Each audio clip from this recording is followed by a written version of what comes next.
स्वागत है। आज हम एक बहुत ही गहरे दर्शन पर बात कर रहे हैं, ईश्वर केंद्रित दर्शन। ओके। और इसका जो मूल मंत्र है आत्म मोक्षार्थम जगत हिताय च, मतलब अपनी मुक्ति तो हो ही, साथ में सारे जगत का भी कल्याण हो। हमारे पास जो स्रोत है वो इस दर्शन की पूरी बनावट और इसके मुख्य विचारों को काफी अच्छे से सामने रखते हैं। तो चलिए इस सोच की गहराइयों में उतरते हैं जरा। बिल्कुल। ये दर्शन मतलब जीवन को 3 मुख्य आयामों से देखता है। 3 आयाम कौन कौन से? जी, पहला है सामाजिक आर्थिक, जिसे प्राउड कहा गया है।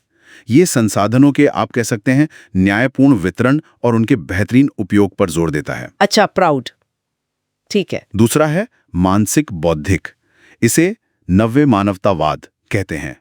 ये हमारी सोच, हमारी नैतिकता उससे जुड़ा है। नव्य मानवतावाद। और तीसरा वो है आध्यात्मिक बोधि पहलू, जिसका लक्ष्य है परम सत्ता से जुड़ना। ये तीनों ही सुनने में तो बहुत महत्वपूर्ण लग रहे हैं। क्या हम थोड़ा सा ये समझ सकते हैं कि ये प्राउड और नव्य मानवतावाद का मुख्य विचार क्या है? फिर इनके आपसी कनेक्शन पर आते हैं। हाँ जरूर। देखिए, संक्षेप में अगर कहें तो प्राउड एक सामाजिक आर्थिक मॉडल है। ये सबकी जो बुनियादी जरूरतें हैं उनको पूरा करने पर जोर देता है, और संसाधनों का प्रबंधन विकेंद्रीकृत हो, सेंट्रलाइज ना हो। अच्छा, मतलब सबके लिए जरूरी चीजें और डिसेंट्रलाइजेशन। बिल्कुल। और नव्य मानवतावाद जो है वो नैतिकता के एक तरह से विस्तार है। विस्तार कैसे? मतलब सिर्फ इंसानों तक सीमित नहीं, बल्कि सभी जीव जंतु, पेड़ पौधे और यहाँ तक कि जो निर्जीव प्रकृति है ना, बिल्कुल, उसके प्रति भी प्रेम और सम्मान का भाव। वाह।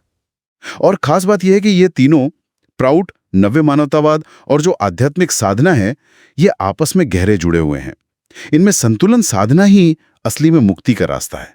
तो ये जो नव्य मानवतावाद है, ये एक पुल जैसा हुआ जो सामाजिक आर्थिक ढांचे को आध्यात्मिक लक्ष्य से जोड़ रहा है। हाँ, आपने एकदम सही पकड़ा।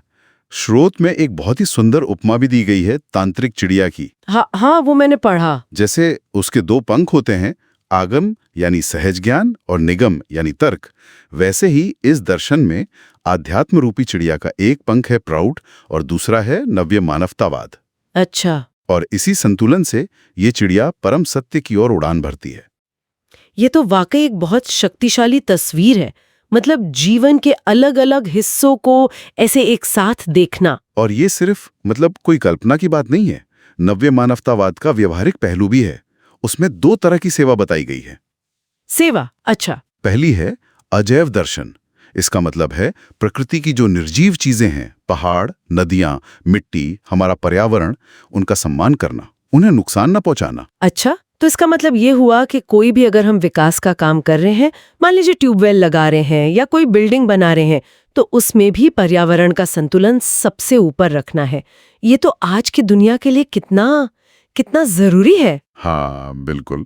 और दूसरी सेवा है जैव दर्शन। जैव दर्शन? जी, ये सिर्फ मनुष्यों के कल्याण की बात नहीं करता, बल्कि पेड़ पौधे, पशु पक्षियों, जितने भी जीव जंतु हैं, सबकी सेवा और उनके कल्याण की बात करता है, और वो भी बिना उन्हें नुकसान पहुंचाए या उनकी जान लिए। ये जड़ और चेतन सबके प्रति एक गहरी जिम्मेदारी का भाव जगाता है। ये सोच तो सच में बहुत विस्तृत है और बहुत प्रेरणादायक भी। मतलब पूरी सृष्टि के लिए एक जिम्मेदारी। अच्छा, और मानसिक स्तर पर यह दर्शन कैसे काम करता है? देखिए, नव्य मानवतावाद मानसिक विकास के लिए 3 रास्ते बताता है। 3 रास्ते? हाँ, विवेक का पथ, भाव प्रवणता यानी इमोशनल डेवलपमेंट का पथ, और भक्ति का पथ। इनमें भी जो विवेक का पथ है उस पर खास जोर दिया गया है। मतलब तर्कसंगत सोच, रैशनल माइंड, उसको विकसित करने पर। तो फिर सवाल ये उठता है कि ये जो इतना जरूरी विवेक है, इसको विकसित कैसे करें? स्रोत क्या तरीके बताते हैं इसके लिए? स्रोत 2 मुख्य तरीके बताते हैं। एक तो है अध्ययन के द्वारा, ठीक है, और दूसरा दूसरों के जो ज्ञानपूर्ण वचन हैं उनको सुनकर, प्रवचन सुनकर। लेकिन एक चेतावनी भी है साथ में। चेतावनी कैसी?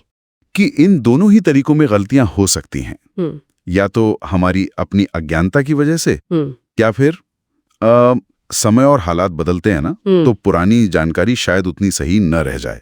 ये बात तो है। तो फिर इन गलतियों से बचकर सही और साफ विवेक तक कैसे पहुंचे? अगर जानकारी हमेशा पक्की नहीं है तो फिर सही निर्णय कैसे लिया जाए? इसके लिए स्रोत एक 3 कदमों वाली प्रक्रिया बताते हैं, एक प्रोसेस है। अच्छा, 3 कदम। हाँ। हाँ। पहला, सावधानी से अध्ययन, मतलब विषय को गहराई से समझें, बिना किसी पहले से बनी हुई धारणा के। ठीक है, गहराई से समझना। दूसरा, विश्लेषण, किसी भी विचार या स्थिति के दोनों पहलू देखने, पॉजिटिव भी नेगेटिव भी। क्या सही है, क्या गलत है, उसकी बारीकी से जांच करनी है। विश्लेषण, ठीक है, यानी प्रॉज एंड कॉन्स देखना। बिल्कुल। और तीसरा, तर्कपूर्ण निष्कर्ष। इस पूरे विश्लेषण के आधार पर एक साफ, विवेकपूर्ण और तर्कसंगत नतीजे पर पहुंचना। यही जो नतीजा है ना, इसी को सिद्धांत कहा गया है। अच्छा, तो सिद्धांत वो है जिस पर हम सोच समझकर विश्लेषण करके पहुंचे हैं। मतलब सिर्फ जानकारी इकट्ठी करना या किसी की बात मान लेना काफी नहीं है। नहीं, बिल्कुल नहीं। उसको अपनी तर्क की कसौटी पर कसना, उसका विश्लेषण करना और फिर एक ठोस नतीजे पर आना, ये प्रोसेस ज्यादा महत्वपूर्ण है। स्रोत में नित्यानित्य विवेक जैसे विवेक के कुछ प्रकारों का भी जिक्र है, जो दिखाता है कि ये सोच कितनी गहरी है। बिल्कुल। असल में ये दर्शन इस बात पर जोर देता है कि सच्ची आध्यात्मिक उन्नति कहीं अकेले में बैठकर नहीं होगी। वो समाज और प्रकृति के प्रति सक्रिय सेवा करते हुए और अपने विवेक को विकसित करते हुए ही संभव है। ये सिर्फ अपने कल्याण की बात नहीं करता, ये पूरे ब्रह्मांड के प्रति जिम्मेदारी सिखाता है। तो कुल मिलाकर देखें तो ईश्वर केंद्रित दर्शन जीवन जीने का एक बहुत ही संतुलित, एक इंटीग्रेटेड तरीका सुझाता है, जहां सामाजिक जिम्मेदारी भी है, नैतिक और तार्किक विकास भी है और आध्यात्मिक खोज भी है। तीनों साथ साथ चलते हैं। सही कहा।